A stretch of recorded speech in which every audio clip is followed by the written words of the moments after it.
Alors, si j'ai bien suivi les 3 premières saisons de notre série favorite de l'IA contre le reste du monde, écoutez, il me semble qu'il y a des investissements colossaux qui sont faits dans 2 axes de développement principaux, évidemment data center, hardware et compagnie, et l'autre côté, c'est le côté software, le développement de nouveaux modèles frontières, comme ils les appellent, à savoir les plus avancés. Et le combiné de ces 2 choses-là, l'augmentation de la capacité de calcul et le franchissement de cap en termes de justesse et d'intelligence et de capacité à résoudre des nouveaux problèmes par les IA les plus avancés, est censé à terme être justifié en termes de volume d'investissement par les revenus colossaux que tout ceci va pouvoir générer en s'accaparant, a priori, 1/4 du PIB mondial. C'est le chiffre qu'on a vu dans l'IPO de SpaceX. Le problème, c'est que se passe-t-il si ce fameux marché adressable se retrouve interdit d'utiliser l'IA. Voilà. Donc évidemment, vous avez tous vu la news. C'est nos amis, je ne sais pas si c'est nos amis en fait, on ne sait pas qui c'est ces gens-là, d'Anthropic qui ont dû couper l'accès à leur modèle Fable le plus avancé du jour au lendemain parce que les Américains ont décidé que c'était comme ça maintenant. Légalement, plus personne n'avait le droit d'y accéder. Ça va être plus difficile de gagner de l'argent dans ces circonstances. Mais écoutez, on va regarder ce qu'il en est.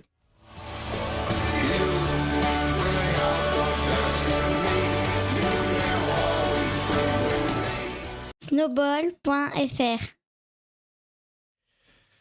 Alors la news, tout le monde l'a vu, on revient dessus 30 secondes. Donc lui, c'est le fameux Dario, je ne sais plus comment, Amodei, je ne sais pas, peu importe. Qui s'occupe de Claude, Anthropic et compagnie, sachant qu'Anthropic, pour ceux qui ne le savent pas, c'est ceux qui sont les meilleurs dans le code. Nous, on utilise ça avec Hugo pour le développement du logiciel Bagger.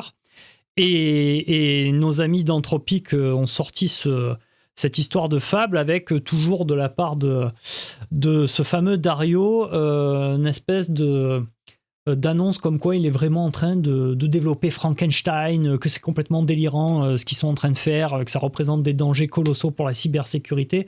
Donc c'est très bizarre la manière dont ils communiquent. Ça soulève même des complotistes qui disent que du coup, quand le modèle est retiré, en fait c'est que de la com, c'est pour faire croire qu'il est encore plus terrifiant que ce qu'il est.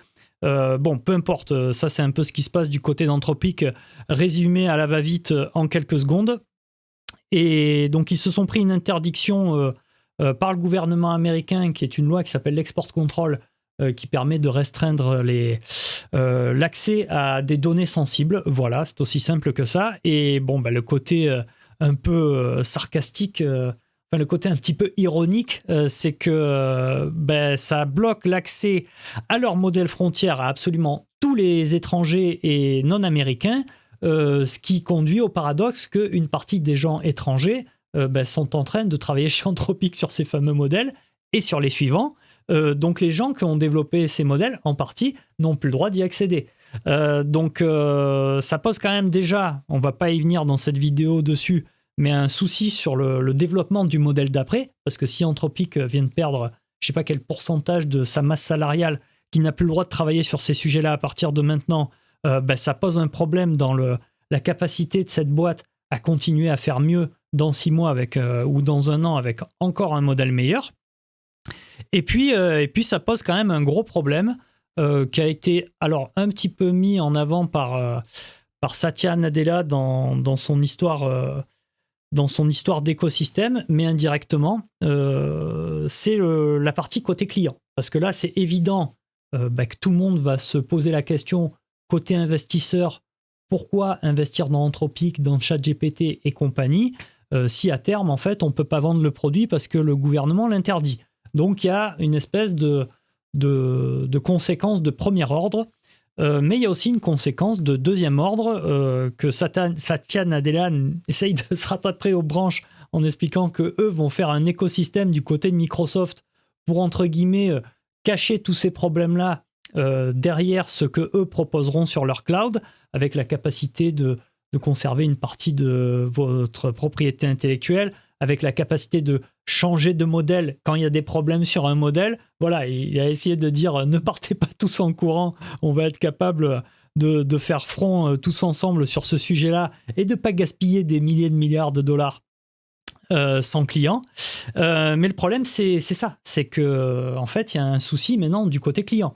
Parce que les fameuses SaaS qui se sont bien cassé la figure, donc Constellation Software au Canada, cette boîte qui rachetait tous les SaaS verticaux qui étaient des mission critical software, des softwares mission critiques dans toutes les entreprises, les Dassault Systèmes, les Adobe et tout ce genre de choses, eh bien leur intérêt principal et leur valeur qui était complètement folle, avec des multiples autour de leur valorisation souvent au-delà des 32 PE, de price to earning, donc on payait très cher, on payait 30 ans d'avance de bénéfices pour s'acheter des parts dans ces boîtes-là. C'était basé sur un principe majeur qui relevait du coût de changement. C'est-à-dire que le client de Dassault, Airbus, fabrique des avions avec Dassault, et en face, ils ont des solutions de modélisation gratuites. SolidWorks, peu importe laquelle, mais il y en a quelques-unes qui sont encore gratuites et bien sympas. Et pourtant, ils ne font pas la démarche d'aller vers le gratuit, parce que le gratuit coûte plus cher que le payant. Pourquoi le gratuit coûte plus cher que le payant ? Chez Dassault, vous avez déjà l'actif numérique qui ne fait que grossir. Vous faites un avion, puis 2, puis 3, puis des hélicoptères chez Eurocopter, et ainsi de suite. Et en gros, en fait, après, l'ensemble de vos actifs numériques existe dans Dassault. Donc, si vous voulez aller dans le logiciel gratuit, il faudrait tout convertir. Et puis, ça impliquerait aussi réécrire tous vos process d'entreprise vers le nouveau logiciel, le qualifier pour on ne sait pas trop quelle loi de sécurité et compagnie, et puis former les gens et compagnie. Et au final, la solution gratuite, basculer vers ça en chiffrant le coût de changement, vous vous rendez compte qu'elle vous coûte des centaines de millions, et en plus, vous avez tous les risques d'échec qui vont avec, donc vous n'y allez jamais. Donc c'est ça la caractéristique principale de la force des logiciels, et celle à laquelle Satya Nadella essaye de s'adresser, à savoir n'ayez pas peur, vous pouvez vous rendre dépendant de nous parce qu'on va vous mettre en place un écosystème pour vous prémunir de ces risques. Sauf que maintenant, tout le monde va décompter ces risques. Vous avez beau essayer de vous raccrocher aux branches. Malheureusement, il en est ainsi. On va se retrouver dans une situation où à la fois les investisseurs vont se dire est-ce que j'y vais ou pas, et les clients qui eux vont se dire est-ce que je me rends dépendant de ces systèmes-là, si on peut me couper le sifflet, si j'ai basé tous mes processus d'entreprise sur ces modèles les plus avancés, quand ils disparaissent, en fait l'entreprise ne peut plus fonctionner avec les modèles d'avant qui ne sont pas assez performants. Voilà, c'est aussi simple que ça. Donc, on est à la mi-2026 et ce qu'on sait de l'IA, on en sait un peu plus depuis qu'on a vu la compta de SpaceX et depuis ces derniers développements, c'est qu'on a un marché total adressable estimé à 23 000 milliards de dollars, un quart du PIB de la planète. Pourquoi pas ? Mais ce qu'on sait également, c'est le profil de clientèle. C'était écrit noir sur blanc dans l'IPO de SpaceX. Ils essayent de considérer que ce marché total adressable, c'est à environ 13% du public de particuliers qui va vouloir prendre une photo de son grain de beauté ou parler de ses problèmes de couple. Ça serait 13% de ce que l'IA compte faire en termes de chiffre d'affaires. Et les 90 autres % futurs promis en termes de revenus, c'est des professionnels à qui on vient d'expliquer qu'ils n'ont plus le droit de compter là-dessus. Alors, pourquoi pas ? On en est là. On verra si la bouée jetée à la mer de Satya Nadella avec son histoire d'écosystème rattrape tout le monde, ou si, comme la plupart des startups américaines, les gens vont finalement juger que c'est plus sûr de bricoler avec des serveurs privés chez eux et une installation d'IA open source et gratuite, et même si c'est pas la meilleure, vous ne risquez plus d'être dépendant d'un système qu'on peut vous couper du jour au lendemain. Voilà, écoutez, on verra bien ce qui se passe dans la saison 4. Allez, à très bientôt.